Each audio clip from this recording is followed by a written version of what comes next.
Hi folks, I'm back. Did you miss me? Come on, tell me the truth. And this is another episode of EDC Rocks YouTube channel.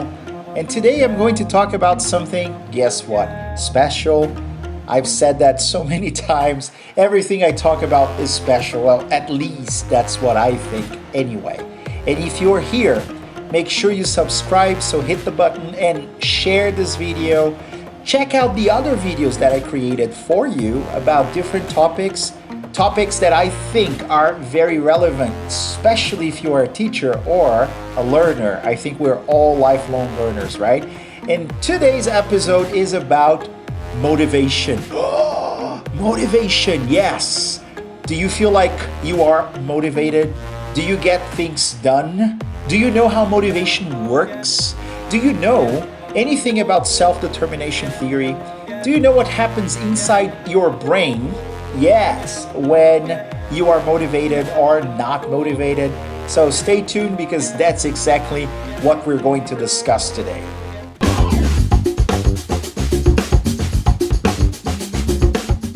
All right, folks, like I said, motivation is the word of the day. And I know a lot of you are probably thinking, you know what? I don't need to be motivated all the time because if I'm not motivated, all I need is discipline. Yes, but that's not really true from a neurobiological perspective because if you don't have motivation, you don't get things done. So motivation, according to the American Psychological Association, is really the impetus of getting stuff done or of conditioning your behavior so you can accomplish goals. So how does that even get started in the brain? Well, it starts in your reward system. So if you think about the brain is divided into different regions, different lobes, different areas. But one area, or let's say a structure that is really important for you to get motivated, for you to want to do things, has to do with the regions related to dopamine. Yes, I'm sure you've heard of dopamine, right? So dopamine is a very important neurotransmitter, actually a neuromodulator that gets you to do things. It gives you the I want to do thing feeling, So whenever you want to, let's say, go to the gym or focus and study or get something done like writing a paper or even, anything really, you need dopamine. Without dopamine, you don't get stuff done. I'm not saying that dopamine is the only neurotransmitter involved in getting things done, but today we're going to focus on dopamine because it has a very interesting pathway. This is one of the different pathways that dopamine follows in the brain. And whenever you get that surge, you feel like, yes, I want to do this. So it starts here in your ventral tegmental area, the VTA, right? And then it goes to what many people would call the pleasure center of the brain, the nucleus accumbens. And then it kind of floods the cortex of your brain, the prefrontal cortex being one of the most important areas of your cortex because it gets you to, decide things, imagine things, for you to control whatever you want to do or not, control your impulses, your thoughts, your behaviors, right? So ventral tegmental area, nucleus accumbens, and the rest of the cortex, and that's the mesolimbic dopaminergic pathway. I know the name is awful. Actually, I think it's pretty cool, but I'm a geek, right? And if you have that surge, that feeling, then you crave stuff. You want to do things. The cool thing is that research has shown us that we don't actually need to get a reward to feel that, but we have to anticipate a reward as well. So whenever we expect to be rewarded, we have a dopamine surge. When we get the reward, we have another dopamine surge in the brain, which means that we can have that rewarding feeling twice, right? Before we get the reward and when we get the reward. And that is motivation, neurobiologically speaking.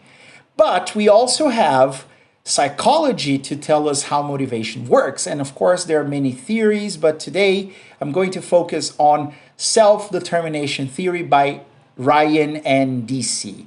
Yeah, so if you haven't heard of those two amazing authors, please check them up because they are very relevant for any teacher. It doesn't matter if you're just teaching English. I shouldn't say just. It's very complicated, right? But if you are also working in general education, if you are a geography teacher, if you're teaching music, it doesn't matter what you are teaching, you have to know more about self-determination theory. Basically, it tells us that we have two different sources of motivation.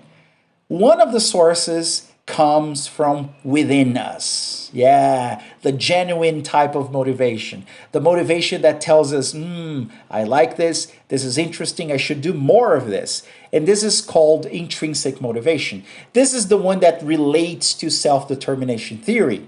Because according to Ryan and Deci, we have three major factors that affect intrinsic motivation. And they are the idea of autonomy.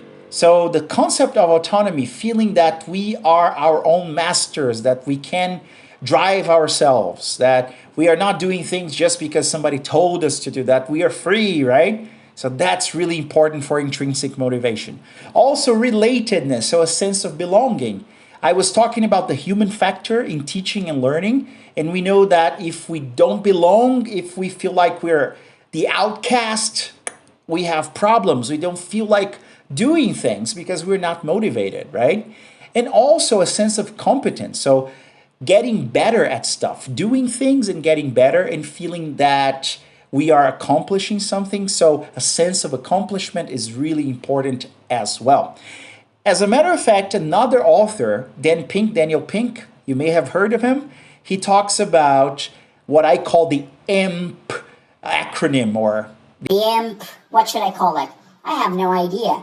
Well, let's call it AMP. It's autonomy, mastery, and purpose, and they relate to ARC, autonomy, relatedness, and competence, in ways that I think you can see, right? But anyway, going back to Ryan and Deci, you can also be extrinsically motivated, which means that external factors, things like money or, respect, I want to be respected by my peers, or I don't know, I want to accomplish something to impress someone. So admiration, those things can actually also motivate us. And again, motivation is the impetus to get stuff done, right?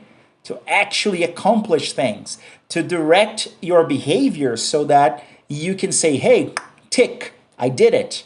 So if you are not motivated today, maybe you just have to find your intrinsic motivation. You just have to find why this makes sense, why this matters, why this is going to be helpful. And if that doesn't work, try to create an extrinsic motivator, maybe, I don't know, an accountability partner or buddy, someone who holds you accountable for the things that you have to accomplish.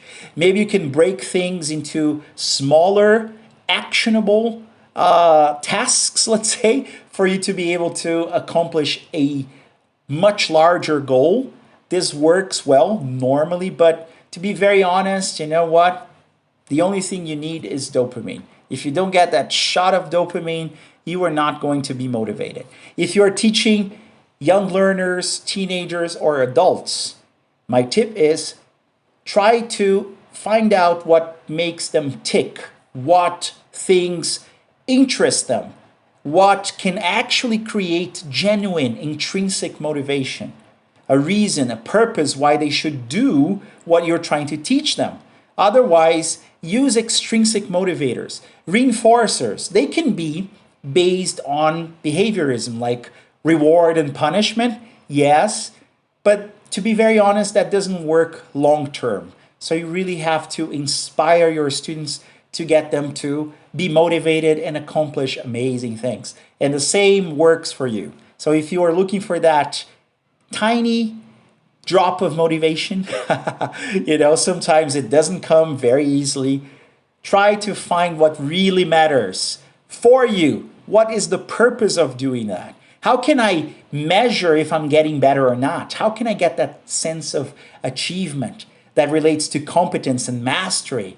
How can I be part of a group that does that? How can I hold myself accountable and have someone hold me accountable for my actions so that I can accomplish things. And remember, how can I become more autonomous, more independent, more self-sufficient? Because I'm sure that if you try to find those things, you will find that tiny drop of motivation that you need. That's it, everyone.